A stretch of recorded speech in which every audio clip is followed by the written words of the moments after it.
देखते हैं ब्रेक से पहले एक इशारा दिया था शहबाज ने कि एक और सफ़ेद हाथी हमने खड़ा किया, और वो जिक्र कर रहे थे जो Dasu hydro electric power project है 2014 में जिसकी बुनियाद रखी गई थी। और एज़ यूजुअल आपको पता है कि हमारे यहाँ मंसूबों की बुनियाद रखी जाती है, जब मंसूबों का आगाज़ होता है उस वक्त कॉस्ट और होती है, और जब वो तकमील को पहुँचता है तो फिर पता नहीं वो कॉस्ट कहाँ से कहाँ पहुँच जाती है। और इस केस के अंदर भी तो जो खबर है आपके गैर मामूली तौर पर ऑलरेडी ये अरबों खरबों डॉलर का ये मंसूबा था, और इसमें अब जो रिवाइज कॉस्ट है वो 240% इसमें इजाफा हुआ है। आखिर ठीक है, पाकिस्तान में गुज़श्ता 3-4 सालों में करेंसी की डीवैल्यूएशन भी देख लें, बाकी कॉस्ट ऑफ लिविंग भी बढ़ी है, क्या इस कदर उसमें इजाफा है कि इतना बड़ा इम्पैक्ट?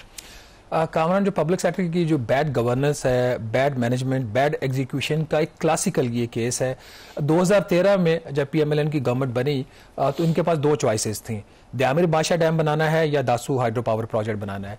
तो उस वक्त की हुकूमत ने अपनी दानिश में ये फैसला किया कि दासू हाइड्रो पावर प्रोजेक्ट की लागत कम है, इसके लिए funding relatively compare to Diamer बादशाह अवेलेबल है, क्योंकि दयामिर बादशाह का मसला ये था कि उसको ना तो ADB और ना ही वर्ल्ड बैंक लोन देने के लिए तैयार था, क्योंकि डिस्प्यूटेड टेरिटरी में ये लोकेटेड है, अनलाइक ये जो हमारा दासू हाइड्रो पावर प्रोजेक्ट है जो कि मेरे ख्याल कोहिस्तान डिस्ट्रिक्ट है KP का, उसमें इसकी लोकेशन वहाँ पे ये कंस्ट्रक्ट हो रहा है।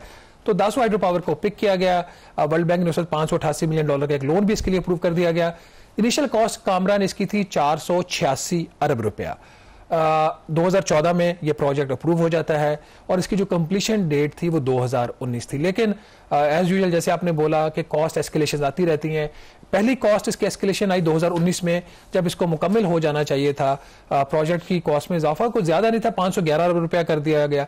और उसका एक ही बड़ा उसके अंदर जो फैक्टर था कि जो लैंड एक्विजिशन थी, कोई 8000 एकड़ इन्होंने लैंड लेनी थी, उससे भी ज्यादा उसकी कॉस्ट जो थी, कंपनसेशन पैकेज था, उसको रिवाइज किया गया और 511 अरब, ठीक है, बात समझ आती है। और इसकी जो डेट थी वो फिर 2024 कर दी गई। लेकिन ये जो इस हफ्ते इन्होंने एक धमाका किया है हुकूमत ने, और ये धमाका तो भी किया लेकिन इसके पीछे जो टेस्ट थे वो हो रहे थे दिसंबर जनवरी से भी। अब इस प्रोजेक्ट की कॉस्ट उसको रिवाइज किया गया है। अभी इसकी सिफारिश की है सेंट्रल डेवलपमेंट वर्किंग पार्टी, वो अथॉरिटी जिसके पास ये मैंडेट होता है मेगा प्रोजेक्ट्स को अप्रूव करने का और रिकमेंड करने का। अगर 7.5 अरब का मंसूबा है तो CDWP खुद उसको अप्रूव कर देती है।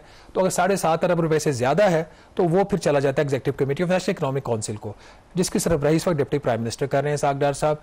तो CDWP का इजलास 2 दिन पहले हुआ। CDWP ने ये जुमेरात को इजलास हुआ था। CDWP ने इसकी जो कॉस्ट है उसकी सिफारिश की है मशरूत तौर पर उसको बढ़ाने की, रिवाइज कॉस्ट जो उसकी 511 अरब रुपए से बढ़ाकर 1738 अरब रुपया, कोई 1270 अरब रुपया इजाफी लागत वो उसकी जो है वो करने जा रही है हुकूमत।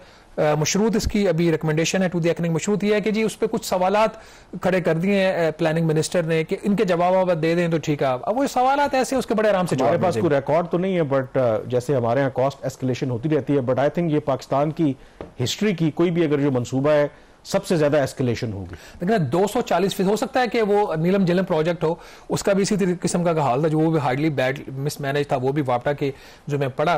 बट अहम सवाल ये है कि इसकी क्या एक्सप्लेनेशन है। देखें, आपने पहले कहा कि 2018-19 में भी इसको रिवाइज किया गया था और वो वजह थी कि आपने जो लैंड की एक्विजिशन थी, कॉम्पनसेशन देने थे चले, वो तो जस्टिफिकेशन है।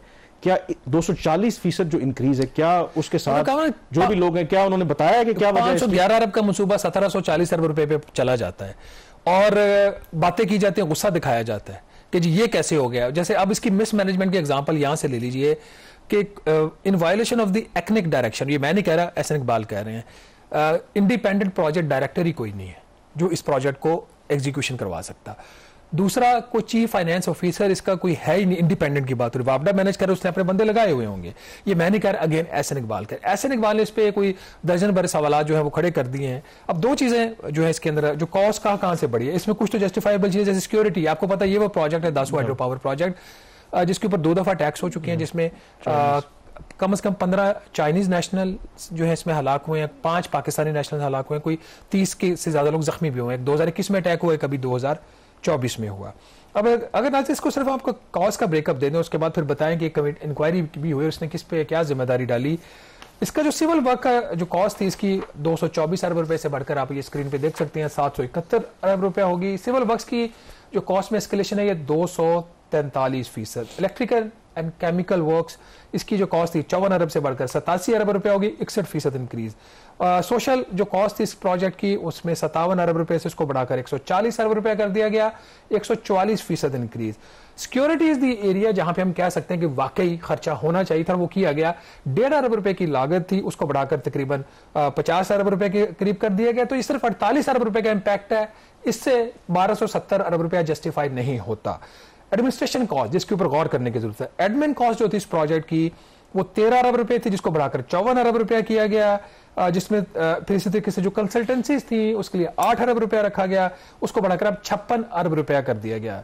और जो चूंकि कर्जा लिया जाता है, इंटरेस्ट ड्यूरिंग कंस्ट्रक्शन 106 अरब था, उसको बढ़ाकर अब 479 अरब रुपया कर दिया गया। और डिगर इनके जो कंटेंजेंसीज थी 44 अरब रुपया। अब इसमें जो 44 अरब था उसको बढ़ाकर 99 बिलियन, 124% इंक्रीज। लेकिन इंक्वायरी कमेटी तश्कील होती है दिसंबर में, जनवरी में उसने अपनी रिपोर्ट दी थी। और इस इंक्वायरी कमेटी एक तो उसकी जो सरबराही थी वो दी गई एक सिविल इंजीनियर लेवल के ऑफिसर को, और उसमें 2 और जो मेंबर्स थे उस कमेटी के, वो मिनिस्ट्री ऑफ पावर जो मिनिस्ट्री ऑफ वाटर रिसोर्सेज है उसके ऑफिसर्स थे। वो कमेटी के फाइंडिंग्स ये है कि किसी भी एक सिंगल एंटिटी या इंडिविजुअल के ऊपर हम जिम्मेदारी नहीं डाल सकते। कमेटी ने कहा कि जो चाइनीज ठेकेदार है इस प्रोजेक्ट का वो भी कसूरवार है, उसने रिसोर्सेज पूरे डिप्लॉय नहीं किए। कमेटी ने यह कहा अपनी इंक्वायरी में कि वापडा सबसे बड़ा जिम्मेदार है, वापडा ने जो लैंड खरीदी नहीं, अक्वायर नहीं की, और जो प्रोजेक्ट बनाने के लिए ठेका चाइनीज कंपनी को दे दिया। वापडा के ऊपर यह जिम्मेदारी, प्लानिंग कमीशन के ऊपर भी जिम्मेदारी डाली गई कि प्लानिंग कमीशन ने अंडर एस्टिमेट किया जो उसकी 2 चीजों को, एक तो उसकी जो लैंड एक्विजिशन, दूसरा जो रीसेटलमेंट प्लान था। बाकी कंसल्टेंट्स को भी उन्होंने कसूरवार ठहराया, लोकल एडमिनिस्ट्रेशन को भी कसूरवार ठहराया कि टाइम पे वो जमीन नहीं ले सके। फाइंडिंग्स तो आ गई, क्या इन फाइंडिंग्स के ऊपर कोई एक्शन लिया जाएगा, ये हमेशा एक सवाल रहता है। अब जो इंक्वायरी कमेटी थी, एक तो थी वो सिविल इंजीनियर लेवल के ऑफिसर की, उसने फिंगर्स तो तमाम तरफ कर दिए, उसमें प्लानिंग कमीशन भी जिम्मेदार, वापडा भी जिम्मेदार, ठेकेदार भी जिम्मेदार। तो जब सब पे जिम्मेदारी डाल दी जाए तो उसका मतलब है कोई जिम्मेदार नहीं होता और कोई एक्शन नहीं लिया जाएगा।